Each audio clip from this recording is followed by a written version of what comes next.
Hello everyone, welcome to Narayana IAS Academy. In today's session, we'll be doing analysis of history, art and culture question, right? And as you must be knowing by now that there are around 9 questions which are from history, art and culture, and 11 if you include to one question on 1935 Act, and there's one question related to Sachidanand Sinha, so which is like a merger between modern and post-modern India. Fine, so let's deal with this question. Unlike, let's say, the other section or let's say geography or something where you can solve most of the questions using NCERT, this is not the case with the history questions which have come this year, and we'll have a detailed analysis on these particular questions. So if we talk about the first question per se, these are in no general order. We have taken 9 questions and we will be doing it sequentially, and I will be telling you what are the sources for it and what are the other things which we need to look when we are looking at these questions, because it's not like next year the same question will come in exam, but you have to look at the options because UPSC can frame questions on different options. So here there is a question where they are asking how many of the ever properties are included in UNESCO World Heritage Site. So this year they have talked about UNESCO World Heritage Site. This year they have also talked about intangible cultural heritage of UNESCO. 2 questions, right? So Shantiniketan, Rani Ki Vav. Now this is a question which is based on CA, current affairs. It was continuously in news last year, 2023. Shantiniketan and Hoysala's temple. And why Hoysala's temple are very famous? Because you have something known as Vishra style of temple there. Nagara style, Dravida style, mixture of Nagara and Dravida, that is Vishra or Vishara style. So Vishra style of temple, Vishara style of temple, Hoysalas, and certain portion of Hoysalas, they are also known as cradle of Indian temple architecture. So this was in news, and the answer is 1 and 3, only 2. The rest, Rani Ki Vav and Mahabodhi temple complex at Bodh Gaya, they have been included in UNESCO World Heritage Site earlier only, right? So Sacred and Symbols of Hoysalas and Santi Niketan 2023, and there was like continuous news as we have discussed related to Santi Niketan, some disputes, some controversies. So this is a kind of a question which you should have solved it, right? There will be certain questions which will be difficult. This is a question which was in current affairs, so you should have solved it. Rani Ki Vav 2014, Mahabodhi Temple Complex at Bodh Gaya 2002. And there is one very interesting facet about Mahabodhi Temple Complex at Bodh Gaya, that whatever you're seeing right now, that was not the actual original remains. Britishers have constructed the most of the portions what you're seeing right now. So this is not the original remains. Most of the remains do not exist now. Okay. So let's move on, and this is UNESCO World Heritage Convention and different sites which are there. And as we have discussed, Hoysalas, Shanti Niketan 2023. Fine. Let's move on to the next question. So first question, doable. If, and we'll keep on talking about whether this question is doable or not. And it's sometimes, no, what happens when you're preparing for UPSC pre, it's not like you have to solve all the questions, right? But there are certain questions which most of the people will be solving, so you should be solving it, like the first question. Now, if we talk about this particular question, Gautam Buddha was generally known by which of the following epithets? Nayaputta, Shakyamuni, Tathagata. Now, generally what happens when you're reading about Buddhism, you're reading about Buddha, so Shakyamuni and Tathagat, we keep on hearing about it. Even if you're watching any series related to Buddhism, you hear these two terms, Shakyamuni, Tathagat. So we have a vague idea. I think most of you must have a vague idea that Shakyamuni Tathagat is associated with Gautam Buddha. So this is a question which is a standard question of option elimination. So if you know second and third, just eliminate options. So you're left with B and D. First, Nayaputta is associated with Mahavira. Again, this is a word which is used very rarely, very rarely. Even in NCERT, they have not mentioned this Nayaputta word. But Nayaputta is used for Mahavira. The answer is B, 2 and 3 only. Option elimination would have helped you in this particular question. So again, doable. In the doable category, you can keep this question as well. There are certain questions which, if you are getting it wrong, those questions wrong, do not worry about it. That will not decide your prelims. Fine. So we are talking about second question, Nayaputta associated with Mahavira, Tathagat, Shakyamuni. These are the words associated with Gautam Buddha. And now, generally, what happens when we are talking about this particular question, now, Buddhism and Jainism, that is the core theme. When we talk about history, what are the important areas of history? So, Buddhism and Jainism, more often than not, we keep it, that this is one of the most important areas. You have to read it. But what is generally happening? What is like, there is a trend which we are seeing that if you're reading, let's say, Eightfold Path of Buddhism, which is, let's say, visa lame, right view, right intention, right speech, right action, right livelihood, right effort, right mindfulness, right meditation, or right concentration, then UPSC will ask something else. If you're reading Buddhist text, UPSC will ask something else. So you have to keep on adding new stuff to Buddhism and Jainism. That's what we have analyzed. Let's move on to the next question, question number 3. This is again a question which is doable. Why? Because this is a question which is based on previous year questions of UPSC. UPSC loves Chandraketugarh. Just like UPSC loves Vijayanagar Empire, UPSC loves Chandraketugarh. They have already asked questions if you have seen the PYQs. So Chandraketugarh, it is not in Odisha, it is in Bengal. So you eliminate, again option elimination will help you. This is also a question which is doable. So B and C you are left with. Second and third, third and fourth. And that means you don't have to check for Mangaluru, that is in Kerala.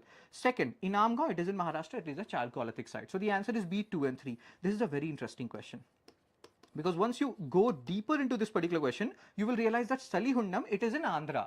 Then why is it wrong? Because this is not known for rock cut cave shrine. It is actually a Buddhist site. So fourth is wrong and the answer is B, 2 and 3. Again, a very interesting question, but doable question. You could have done it if you have seen the previous year questions related to history.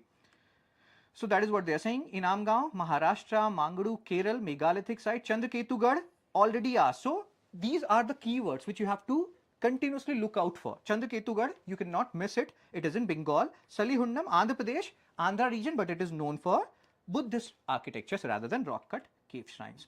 Let's go to the fourth question. This is a question which you can get wrong. But generally there is a caveat when we are teaching history, when we are teaching medieval India, and when we are teaching Vijayanagar Empire rather. So UPSC loves certain aspects, certain topics per se, like in the last 2-3 years, UPSC has started asking questions on Mongol invasion and Mongols. Similarly, Vijayanagar Empire is an eternal love of UPSC. They keep on asking questions from Vijayanagar Empire. And there was a joke, which is not like you can or may not apply it, may or may not apply it, that if there is an option related to Vijayanagar Empire, do have a deep look at it. So generally here, all like Narasimha Saluva, he is also a Vijayanagar Empire king. And this is a factual question, not there in NCERT. What is there in NCERT? I will show you. There is class 12 chapter 7, which is related to Vijayanagar Empire. But in that chapter, they have not discussed about this particular thing. They have discussed about Krishna Dev Roy. They have discussed about his book Amukta Malyada. All these things they have discussed. Sangam, Saluva, Tuluva, Aravidu dynasty. They have talked about this, but they have not talked about this specific fact. So when Vijayanagar Empire was there and the reign of Krishna Dev Roy, if I'm not wrong, it is from 1509 to 1530. So Deccan Sultanate, they were a formidable force, and Krishna Dev Roy was supporting Portuguese to counter these Deccan Sultanate rulers, and that's why he gave permission to Portuguese to build a fort at Bhatkal. Now, so the answer here is the context. Hope you're getting the context. Why he is giving the permission to Portuguese to build a fort at Bhatkal. Now, what is there in the NCERT related to this particular question? NCERT has given a map. They have given you the location of Bhatkal, but they had not talked about this whole context. So sometimes NCERT alone would not suffice. You have to supplement it with other sources. Let's talk about this particular question number 5, which is the only question from modern India if you exclude the 1935 Act question, which will be covered by the polity faculty. So with reference to revenue collection by Cornwallis under the Ryotwadi and Zamindari, permanent settlement or Zamindari. So Ryotwadi settlement, one question came, that's there is a provision, and Kheda Satyagraha people were asking me this question in different forums, that Kheda Satyagraha, there was a chance that if drought is happening, Britishers will let go of the taxes and everything. But Ryotwadi settlement we are talking about, and one of the demerits of Ryotwadi settlement, which was predominantly in southern India, was that it was very rigid in nature. Ryotwadi settlement, they were not doing this. If they would have done this, now the situation in our country, especially in southern India, would have been entirely different. So they were not exempted. And when you're seeing this particular statement, the first statement, under the Ryotwadi settlement, the peasants were exempted. It's like they were exempted all the time. No, maybe 1 or 2 cases somewhere, like it's not a norm. First statement is extreme in nature. You have to eliminate it. Now you're left with B and D. Under the permanent settlement in Bengal, Zamindar, if Zamindar failed to pay the revenue, he would be removed from his Zamindari. Now again, this question is a little bit tricky because he could be removed from his Zamindari, but this particular provision is related to sunset clause. What the sunset clause says, I will show you. And this particular point is from NCERT. I will show you the snippet of NCERT as well. So one of the criticism we have talked about Ryotwadi settlement, second statement is sunset clause. Now what is sunset clause? Pay attention to the part which is there in NCERT. So NCERT is saying that, see the third point, the revenue was invariable, and in fact according to sunset law, if the payment did not come in by sunset of the specified date, Zamindar was liable to be auctioned. So Zamindari right was liable to be auctioned. So that means, again, if we go back to the question, UPSC could have framed this question in a better way. he could be removed rather than he would be removed would have been a better statement. But again, in most of the cases, in most of the scenarios, the high probability is the answer would be B. The second statement is correct according to the sunset law or clause. If we move on to the next question, that is question number 6. There are no parables. What are parables? These are like moral science stories. What are moral science stories? Sometimes I tell you certain story, and by that I am telling you, or I am giving you a hint that don't speak false things. Don't speak negative about other people. So by a story or via a story, I'm telling you to do certain things. So these are parables in simple terms. There are no parables, extreme sentences. This is an extreme sentence, right? Extreme statement. So generally, again, there is a caveat, we keep on saying it. That's not a caveat, but we keep on saying it that if there are extreme statements in UPSC, more often than not, it is wrong, and it is wrong in this scenario. So first statement, wrong, you're left with, and always try to go for option elimination. So you're left with B and D. Upanishads were composed earlier than Puranas. We had a detailed discussion on this because this is not as straightforward as it seems. Although I will show you the snippet of NCERT as well, what NCERT talks about this particular statement. But again, then I will also tell you what are the weaknesses, or even NCERT is not foolproof in this regard, because when we talk about Upanishad, you have Maha Upanishad, 18 Maha Upanishad if I'm not wrong. Then you have Upanishad, means like other Upanishad, like Mahapuranas rather, we have 18 Mahapuranas. Then you have Upanishad. Now what is Upanishad? When we talk about Vedas, there are 4 parts of each Veda: Samhita, Brahmana, Aranyaka, Upanishad. Upanishad is the last part of Veda, that's why it is known as Vedanta, last part of Veda. So it was, since it is a part of Veda, it has to be written during the Vedic period, and it is said that it was written at the end as it is the last part of Veda, Vedanta. So 6th century BC it was written, but there were so many Upanishads, and then there were different parts of Upanishads. Puranas, they were, according to NCERT, it's like we started writing Puranas from 2nd century AD, 200 CE or 200 AD. But there is an overlap. There is an overlap. When you will do detailed analysis of Upanishads and Puranas, you will realize there is an overlap. But again, whenever there are these kind of complicated questions, UPSC generally go with NCERT. So what does NCERT says? NCERT says this, that Upanishads were started, like we have started writing it from 6th century BC, 600 BC. Whereas if we talk about Puranas, 200 CE onwards, we have started writing Puranas. So that means Upanishads were written earlier than Puranas. Again, UPSC could have framed this statement in a better manner, or they could have written that most of the Upanishads were composed earlier than the Puranas. Then this statement would have been 100% correct. But even in this scenario, the answer, the high probability is the answer would be B2 only, right? Because NCERT is saying so. So B is the most appropriate option here. Which one of the following was the latest inclusion in the intangible cultural heritage? We have talked about UNESCO earlier also, and this is also a question related to UNESCO only. Intangible, one which can, like, you cannot touch it, you can feel it. So here, intangible cultural heritage, the answer is Garba dance. It is factual, but again it is related to current affairs, and Garba is the latest intangible, like latest inclusion in the intangible cultural heritage list of UNESCO, right?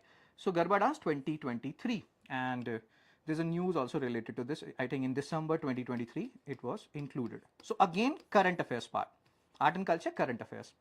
If we talk about the 8th question, very factual question. This is not doable. Like we were talking about the doable part, what is doable, what is not doable. This question is not doable. If you have got this question wrong, don't worry about it. What you could have done in this particular question, let's say Natya Shastra, you know it is written by Bharat Muni. You could have done some option elimination. Let's say Mahabhashya. Maybe if you have studied these books in detail, you would have known that it was written by Patanjali. So you could have eliminated B and D option, then you would have been left with A and C.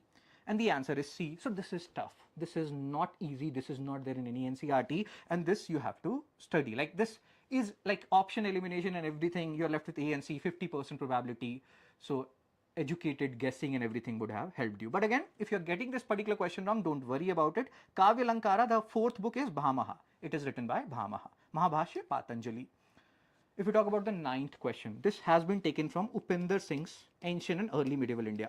So when we are reading history optional, so the most important book which is referred these days for Ancient and Early Medieval India is Upinder Singh's Ancient and Early Medieval India book.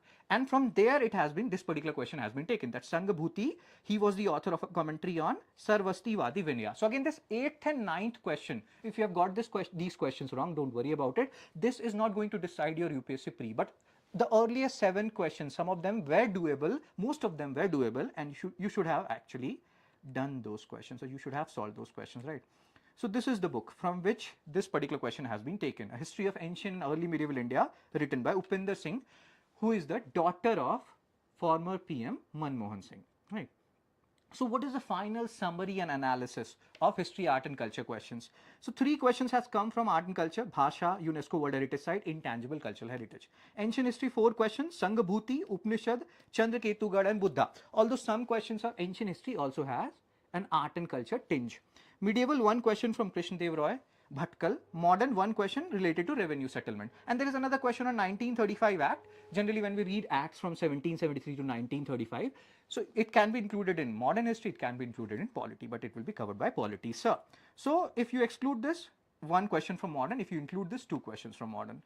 Now what is like observation? NCERT is important as far as history questions are concerned, but you need to supplement it with other sources like current affairs. You cannot read Upinder Singh now for GS purpose. It doesn't make any sense because the cost benefit ratio is very low, but still you should be supplementing your NCERT with current affairs. And number of history questions has reduced dramatically this year, but these kind of trends, they keep on changing. It's not like next year only 8 or 10 questions will come. It can increase. Hopefully it will not decrease more than this, but yes, you have to be ready for all the eventualities. So that's it for history, art and culture analysis. Hopefully this video will help you, and do revise this particular video. This will give you an idea about which areas to focus on more and more, and where is UPSC going with their trend, right? Thank you, take care, be blessed, see you soon.